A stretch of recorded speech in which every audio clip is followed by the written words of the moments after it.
Hi everyone, welcome to another video on my channel. आज की video में हम बात करने वाले हैं एनकैप्सुलेशन के ऊपर।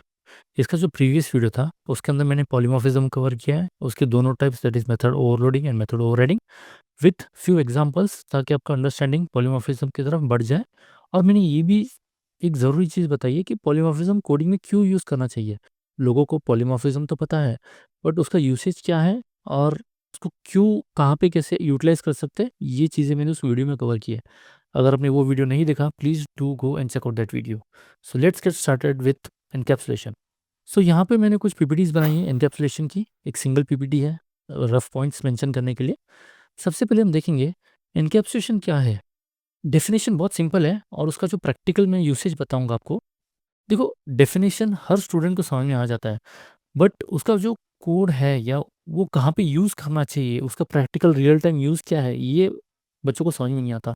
तो जो मैं एग्जांपल्स इस सीरीज में कवर कर रहा हूँ, whether it is polymorphism, encapsulation और इनहेरिटेंस, मैं रियल टाइम एग्जांपल्स स्टार्टिंग में एक छोटा सिंपल एग्जांपल बताता हूँ ताकि कंसेप्ट समझ में आए। उसके बाद एक बड़ा एग्जांपल लेता हूँ जाकि उससे समझ में आता है कि रियल टाइम यूसेज कहाँ पे लिया जाता है हर टॉपिक का। सो wrapping up of data and its method into a single entity is known as encapsulation। दो चीज़ें हैं, wrapping of data एंड उस डेटा को लगने वाली जो मेथड्स है। wrapping up of data and उस डेटा को लगने वाली जो मेथड्स है, वो एक सिंगल एंटिटी में हमें एनकैप्सुलेट करनी है, इज नोन एज एनकैप्सुलेशन। एक बुकिश डेफिनेशन है। हमारे पास एक कैप्सूल होती है। अगर आप कैप्सूल को नोटिस करोगे, कुछ इस तरीके से दिखती है और बीच में एक लाइन होता है, ओपनिंग कैप होती है। सो उसके अंदर कुछ ब्लू कलर के पार्टिकल्स होते हैं, राइट, और कुछ वाइट कलर के पार्टिकल्स होते हैं ऐसे, राइट।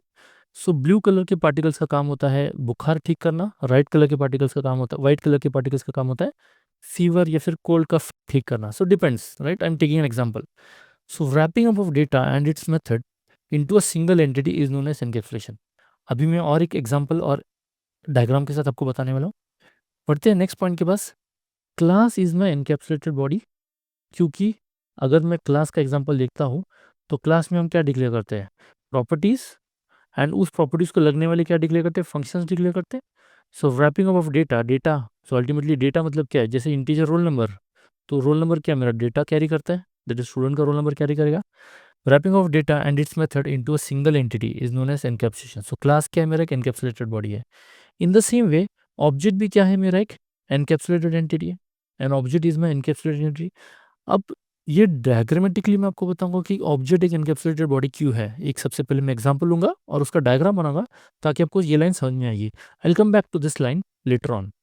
इंपॉर्टेंट चीज़ क्या है, this technique ensures data protection and security. Encapsulation का सबसे बड़ा एडवांटेज क्या है, इट प्रोवाइड्स डेटा प्रोटेक्शन, मतलब डेटा को प्रोटेक्ट करता है, और सिक्योरिटी ताकि उसको बाहर से कोई चेंज नहीं कर सके। इस चीज़ के लिए सबसे ज़्यादा यूज़ किया जाता है, that is encapsulation. Let's take an example. सारी चीज़ें एग्जांपल से ही समझने वाली है, दो तीन लाइन तो ये बस थ्योरी है। सो बढ़ते हैं इंटेलिजे में, एक नया प्रोजेक्ट क्रिएट करेंगे। ये मेरा पॉलीमॉर्फिज्म का कोड था, और यहाँ पे हम करेंगे न्यू प्रोजेक्ट, एनकैप्सुलेशन नाम देंगे, और इसको इस दिस विंडो में ओपन करेंगे। हमारा जो अनवांटेड कोड है इसको हम यहाँ से निकाल देंगे। तो सबसे पहले एक एग्जांपल लेते हैं। सो मैं क्या करता हूँ, एक रियल टाइम एग्जांपल लेता हूँ, जो एक बैंक का। लास्ट वीडियो में भी मैंने बैंक वाला एग्जांपल लिया था, उसी को हम कंटिन्यू करते हैं थोड़ा सा। यहाँ पे लेता हूँ फॉर एग्जांपल, मेरा एक बैंक है that is SBI bank, S B या फिर बैंक लिखते हैं सिर्फ हम। अब एक चीज़ है कि देखो, बैंक में अगर आपको अकाउंट ओपन करना है, तो सबसे पहले आपका नाम आएगा, आपका एड्रेस आएगा, और जब आप अकाउंट ओपन करते हो तो कुछ आप इनिशियल अमाउंट उसमें डिपॉजिट करते हो, या फिर जीरो अकाउंट ओपनिंग भी होता है, मतलब ऐसे भी आजकल अकाउंट ओपन होते हैं जिसमें जीरो बैलेंस होता है। सो सबसे पहले क्या आएगा, इंटीजर बैलेंस आएगा, आपका कितना बैलेंस है। स्ट्रिंग, इस अकाउंट का होल्डर का नाम क्या है। So holder name, account holder name, that is मैं यहाँ पे लिखता हूँ होल्डर नेम, एंड स्ट्रिंग उसका एड्रेस, उसका एड्रेस। यूजुअली ये तीन चार, आधार कार्ड पैन कार्ड, काफ़ी चीज़ें होती है, बट सिंपल एग्जांपल के लिए मैं तीन चीज़ें ले रहा हूँ अभी यहाँ पे। नाउ यहाँ पे एक चीज़ नोटिस करने लायक है कि एनकैप्सुलेशन क्या बोलता है, सबसे पहले डेटा सिक्योरिटी एंड प्रोटेक्शन। सो हमें क्या करना है, तीनों वेरिएबल्स को क्या बनाना है, प्राइवेट बनाना है। अब ये प्राइवेट क्यों बनाना है, मैं आपको बताता हूँ एक एग्जांपल के साथ। देखो, अगर मैं सपोज एग्जांपल के पॉइंट ऑफ व्यू से मैंने बैलेंस को अगर प्राइवेट नहीं बनाया मैंने, तो क्या होगा। आइए देखते हैं। मैं जाता हूँ मेन क्लास में। आप एक यूज़र हो तो आप क्या करोगे, फॉर एग्जाम्पल बैंक, जैसे मैं स्वप्निल हूँ, इक्वल्स टू न्यू बैंक। तो मैंने क्या किया, मैंने एक मेरा अकाउंट ओपन किया, दैट इज स्वप्निल नाम से। मैं एक यूज़र हूँ स्वप्निल, मैंने एक अकाउंट ओपन किया बैंक में। अब स्वप्निल क्या करेगा, स्वप्निल जाएगा, बैलेंस क्या करेगा, बैलेंस अपडेट करेगा डायरेक्टली 20 lakhs, पैसा ही पैसा, राइट। ये यहाँ पे सेव को हमने यहाँ पे कॉमा दिया हुआ है, इसकी वजह से वो ले नहीं रहा। अगर मैं इस चीज़ को निकाल देता हूँ तो यहाँ से आ जाए एरर चल जाएगा। अब मैंने क्या किया, मैंने अकाउंट ओपन कर दिया, मैंने मेरा बैलेंस अपडेट कर दिया। ऐसा होना चाहिए क्या, नहीं। लेट्स से मैंने अकाउंट ओपन किया, मेरे अकाउंट में 0 रुपीज़ है, पर मैं क्या करता हूँ, जाके 20 लाख विड्रॉ कर देता हूँ, तो मेरा -20 लाख जाना चाहिए। ऐसा पॉसिबल है क्या, नहीं है।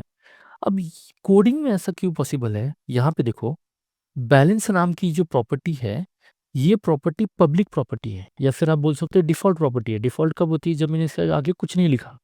अभी तक पब्लिक प्राइवेट प्रोटेक्टेड मुझे समझाना है, इसके लिए अलग सेशन लेने वाला हूँ। बट बाय डिफ़ॉल्ट अभी क्या है, वो डिफ़ॉल्ट है। तो ये जो डिफ़ॉल्ट नाम का जो एक्सेस मॉडिफायर है, जो कि इंटीजर के आगे नहीं लगाया हुआ है, बट बाय डिफ़ॉल्ट होता है, ये बैलेंस मैं क्लास के बाहर कहीं पे भी एक्सेस कर सकता हूँ। तो बैलेंस को अगर मैं क्लास के बाहर कहीं भी एक्सेस कर सकता हूँ, ताकि मैं उसको कुछ भी अपडेट दे सकता हूँ। तो ऐसा पॉसिबल है इंडियन बैंक्स में, आप जाके आपका बैलेंस अपडेट कर सकते हो directly? No, it is not possible. Balance update करना ये बैंक के कंट्रोल में ही होता है। तो कुछ हमें भी उसी तरीके से लॉजिक लिखना है। तो हम क्या करेंगे, सबसे पहले ये जो वेरिएबल है, दैट इज प्रॉपर्टी है बैलेंस, उसको हम प्राइवेट कर देंगे।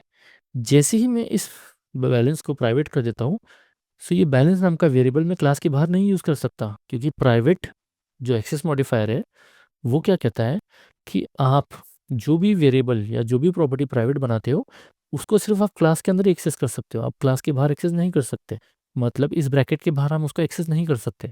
सो अगर मैं मेन मेथड में इसको यहाँ पे एक्सेस करने जाऊँ, तो यहाँ पे मुझे एरर देगा, right. Balance has private access in bank class. So हम बाहर से बैलेंस अपडेट कर सकते क्या, नहीं कर सकते। पर मुझे तो बैलेंस अपडेट करना है, तो बैंक क्या बोलता है, हम डायरेक्टली ऐसे थोड़ी अपडेट करेंगे। हमारे पास एक मेथड है, पब्लिक वॉइड डिपॉजिट मनी। आप क्या करो, पैसे डिपॉजिट करो, तभी आपका बैलेंस अपडेट होगा। तो हमें क्या करना पड़ेगा, अमाउंट डिपॉजिट करना पड़ेगा। तो यहाँ पे लेता हूँ मैं अमाउंट। अब मैं क्या करूँगा, यहाँ पर balance is equals to balance plus जो अमाउंट यूजर ने डिपॉजिट करना चाहता है। मतलब जो एग्जिस्टिंग बैलेंस है उसमें और डिपॉजिट बढ़ जाएगा।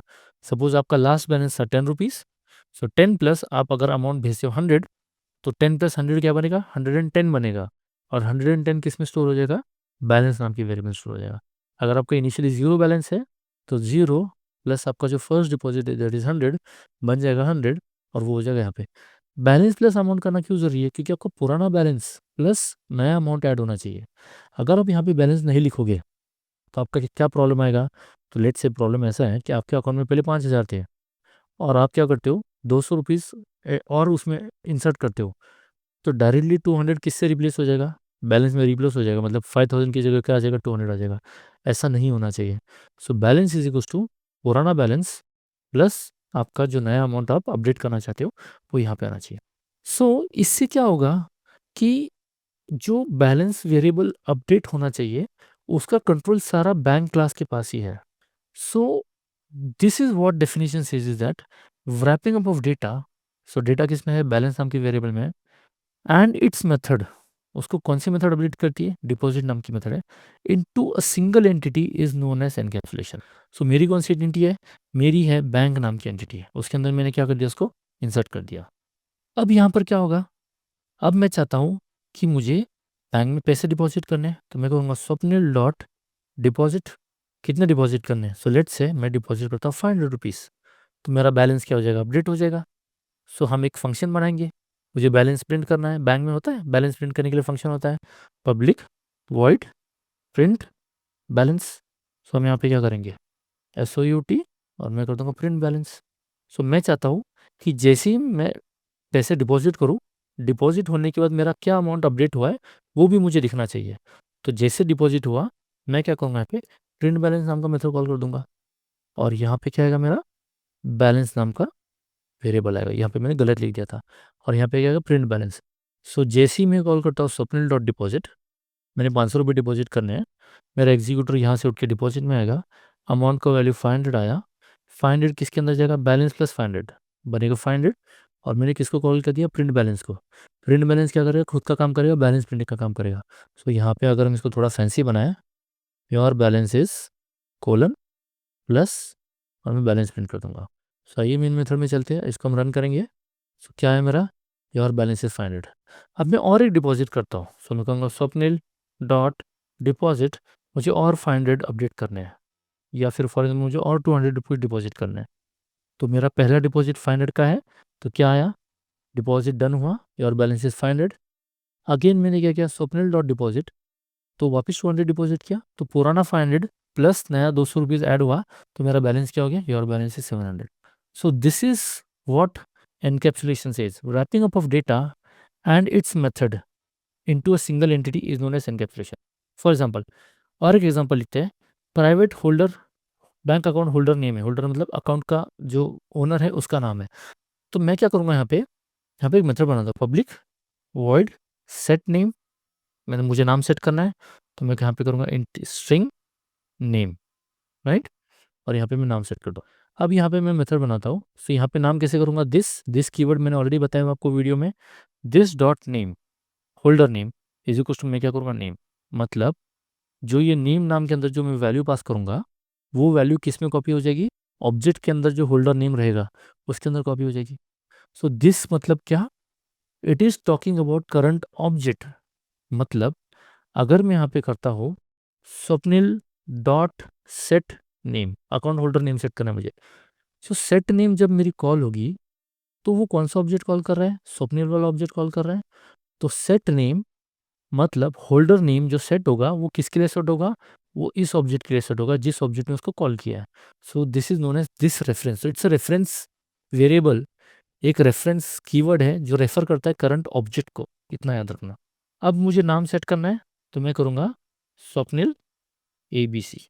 बट बैंक चाहता है कि कुछ लिमिटेशन लगाया जाए इस पे, यूजर तो कुछ भी टाइप कर सकता है, कितना भी बड़ा नाम दे सकता है, एक पूरा पैराग्राफ लिख देगा, so that doesn't make sense. तो बैंक क्या कहता है कि नेम तो सेट करना है, बट आपके ऊपर एक कंडीशन है, सो यहाँ पे इफ का यूज है, if name dot length is greater than 20, अगर आप 20 कैरेक्टर से ज़्यादा नेम एंटर करते हो तो you are not allowed to set the name, और अगर it is less than 20 character then only name set होगा। मतलब अगर नेम का लेंथ ग्रेटर देन 20 कैरेक्टर है, तो हमें यूज़र को एक मैसेज दिखाना है, प्लीज़ एंटर शॉर्ट नेम, और अगर यूज़र बहुत बड़ा लाइन या फिर पैराग्राफ डाल देता है, तो यहाँ पे क्या आएगा, प्लीज़ एंटर शॉर्ट नेम आएगा, और यूज़र अगर सच में शॉर्ट नेम डालता है, नेम का वैल्यू सेट हो जाएगा। सो ये लिमिटेशंस जो है, नेम सेट करना है, बैलेंस अपडेट करना है, बैलेंस नेगेटिव में नहीं जाना चाहिए, बैलेंस माइनस में नहीं जाएगा, ये सारी चीज़ें कौन होल्ड करेगा, तो ये सारी चीज़ें बैंक ही होल्ड करेगा। So wrapping up of data, that is ये properties and its method into a single unit is known as encapsulation. बहुत सिंपल है, बुक की डेफिनेशन है, पर रियल लाइफ एग्जांपल ये है कि उन वेरिएबल्स पे या इन प्रॉपर्टीज पे पूरा का पूरा जो कंट्रोल रहेगा वो क्लास का ही कंट्रोल रहेगा, बाहर से हम कुछ भी पास नहीं कर सकते। सो अगर इस चीज़ को मैं रन करता हूँ तो मेरा क्या प्रिंट होना चाहिए, देखो यहाँ पे क्या प्रिंट हुआ, प्लीज़ एंटर शॉर्ट नेम, क्यों, क्योंकि मैंने क्या किया है, स्वप्निल ABC XYZ कुछ तो टाइप किया हुआ है। सो अगर मुझे शॉर्ट नेम डालना है, तो अब ये क्या करेगा, एक्सेप्ट करेगा, क्यों, क्योंकि इसका जो लेंथ है it is less than 20 characters है। तो यहाँ पे क्या हुआ, ये प्रिंट हो गया, दैट इज स्वप्निल, बैलेंस जो भी रहेगा ये। मैं पूरा नाम डाल देता हूँ, शिंदे, एंड यहाँ पे आएंगे बैंक में। अब क्या करेंगे कि नाम सेट होने के बाद मुझे नाम भी प्रिंट करना है। सो यहाँ पे जैसे नाम सेट होगा, मैं करता हूँ SOUT, यहाँ पे मैं नेम प्रिंट कर देता हूँ, जो भी नेम सेट होगा वो मैं प्रिंट कर दूंगा। इसको करते सेव, रन करेंगे, तो क्या हुआ, योर बैलेंस इज 500 रुपीज़। फिर उसके बाद मैंने मेरा नाम सेट किया, क्या नाम सेट किया है, तो स्वप्निल शिंदे, और फिर मैंने बैलेंस क्या कर दिया, वापस 200 डिपॉजिट किया, वापस अपडेट हो गया। आई होप आपको एनकैप्सुलेशन समझ में आया है। अगर आपको वीडियो में कोई क्वेश्चन है जो कि आपको क्वेरीज आ रही है, आप वीडियो के कमेंट में उसको पोस्ट कर सकते हो, ताकि मैं एक Q&A सेशन अलग से प्लान कर रहा हूँ मैं, after like around 15 to 20 videos. तो मैं सारी आपके Q&As जो अभी आपके क्वेश्चन है वो अलग वीडियो में कैप्चर करूँगा, अलग वीडियो में उसको रिकॉर्ड करूँगा। अगर आपको वीडियो अच्छा लगा, please do like and share with your friends and colleagues, ताकि उनका भी नॉलेज बढ़े। And I hope you like the video, if yes please do like share and subscribe. तब तक के लिए bye bye, happy learning, happy coding.